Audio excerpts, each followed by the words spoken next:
انصار و مہاجر بائی بائی۔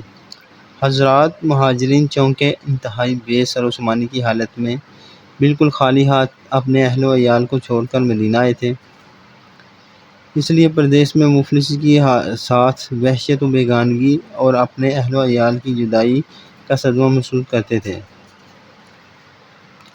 اس میں شک نہیں کہ انصار نے ان مہاجرین کی مہمان نوازی اور دلجوئی میں کوئی کسر نہیں اٹھا رکھی تھی، لیکن مہاجرین دیر تک دوسروں کے سہارا زندگی بسر کرنا پسند نہیں کرتے تھے،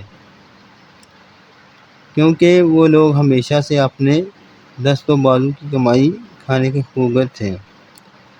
اس لیے ضرورت تھی کہ مہاجرین کی پریشانی کو دور کرنے اور ان کے لیے مستقل ذریعہ معاش مہیا کرنے کے لیے کوئی انتظام کیا جائے۔ اس لیے حضور اکرم صلی اللہ علیہ وآلہ وسلم نے خیال فرمایا کہ انصار و مہاجرین میں رشتہ اخوت یعنی بھائی چارہ قائم کر کے ان کو بھائی بھائی بنا دیا جائے، تاکہ مہاجرین کے دلوں میں اپنی تنہائی اور بے کسی کا احساس دور ہو جائے۔ ایک دوسرے کے مددگار بن جانے سے مہاجرین کے ذریعے معاش کا مسئلہ بھی حل ہو جائے گا۔ چنانچہ مسجد نبوی کی تعمیر کے بعد ایک دن حضور صلی اللہ علیہ وسلم نے حضرت انس بن مالک رضی اللہ تعالیٰ عنہ کے مکان میں انصار و مہاجرین کو جمع فرمایا۔ اس وقت تک مہاجرین کی تعداد 45 یا 50 تھی۔ حضور علیہ الصلوۃ والسلام نے انصار کو مخاطب کر کے فرمایا کہ یہ مہاجرین تمہارے بھائی ہیں۔ پھر مہاجرین و انصار میں سے دو دو اشخاص کو بلا کر فرماتے گئے کہ یہ اور تم بھائی بھائی، اور حضور صلی اللہ علیہ وسلم کے ارشاد فرماتے ہی یہ رشتہ اخوت بالکل حقیقی بھائی جیسا رشتہ بن گیا۔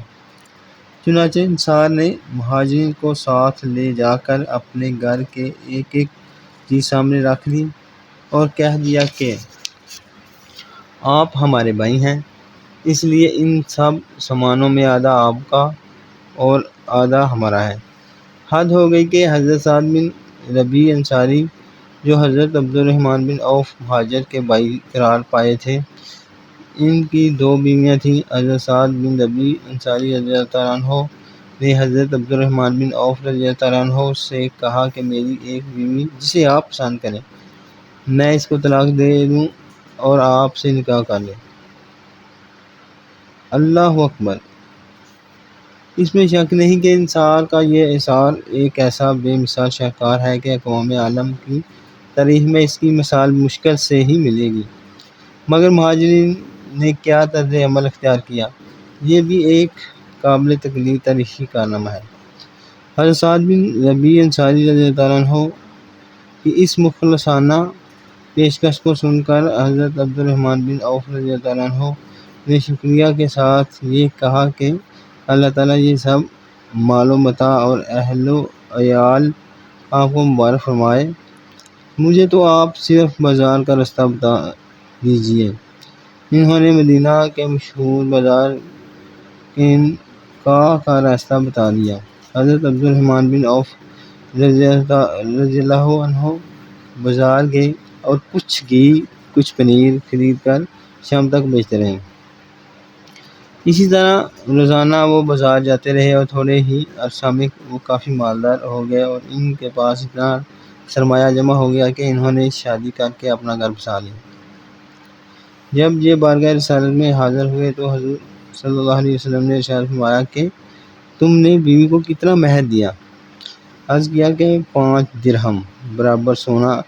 ارشاد فرمایا کہ اللہ تعالیٰ تمہیں برکتیں عطا فرمائے، تم دعوت ولیمہ کرو، اگرچہ ایک بکری ہی ہو۔ اور رفتہ رفتہ تو حضرت عبد الرحمن بن عوف رضی اللہ تعالیٰ عنہ کی تجارت میں اتنی خیر و برکت اور ترقی ہوئی کہ خود ان کا قول ہے کہ میں مٹی کو چھو دیتا تو سونا بن جاتی۔ منقول ہے کہ ان کا سامان تجارت 700 اونٹوں پر لاد کر آتا تھا اور جس دن مدینہ میں ان کا تجارتی سامان پہنچتا تھا تو تمام شہر میں دھوم مچ جاتی تھی۔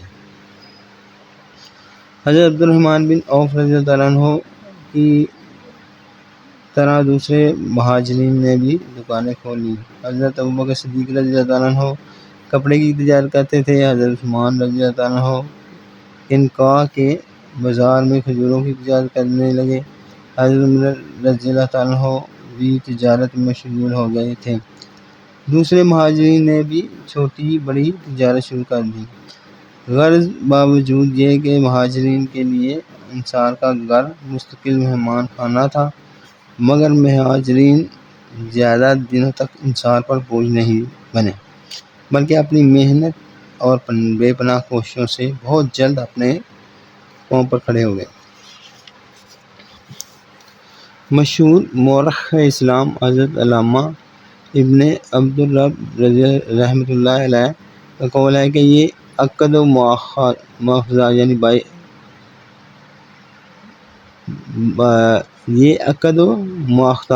بھائی چارے کا معاہدہ تو انصار و مہاجرین کے درمیان ہوا۔ اس کے علاوہ ایک خاص عقد و مواخذہ مہاجرین کے درمیان بھی ہوا، جس میں حضور صلی اللہ علیہ وسلم نے ایک مہاجر کو دوسرے مہاجر کا بھائی بنا دیا۔ چنانچہ حضرت ابوبکر صدیق کو حضرت عمر رضی اللہ تعالیٰ عنہما اور حضرت طلحہ و حضرت زبیر رضی اللہ عنہما اور حضرت عثمان اور حضرت عبد الرحمن بن عوف رضی اللہ تعالیٰ عنہما کے درمیان جب بھائی چارہ ہو گیا تو حضرت علی رضی اللہ تعالیٰ عنہ نے دربار رسالت میں عرض کیا کہ یا رسول اللہ صلی اللہ علیہ وسلم، آپ نے اپنے صحابہ کو ایک دوسرے کا بھائی بنا دیا، لیکن مجھے آپ نے کسی کا بھائی نہیں بنایا، آخر میرا بھائی کون ہے؟ تو حضور صلی اللہ علیہ وآلہ وسلم نے ارشاد فرمایا کہ انت اخی فی الدنیا والآخرہ، یعنی تم دنیا اور آخرت میں میرے بھائی ہو۔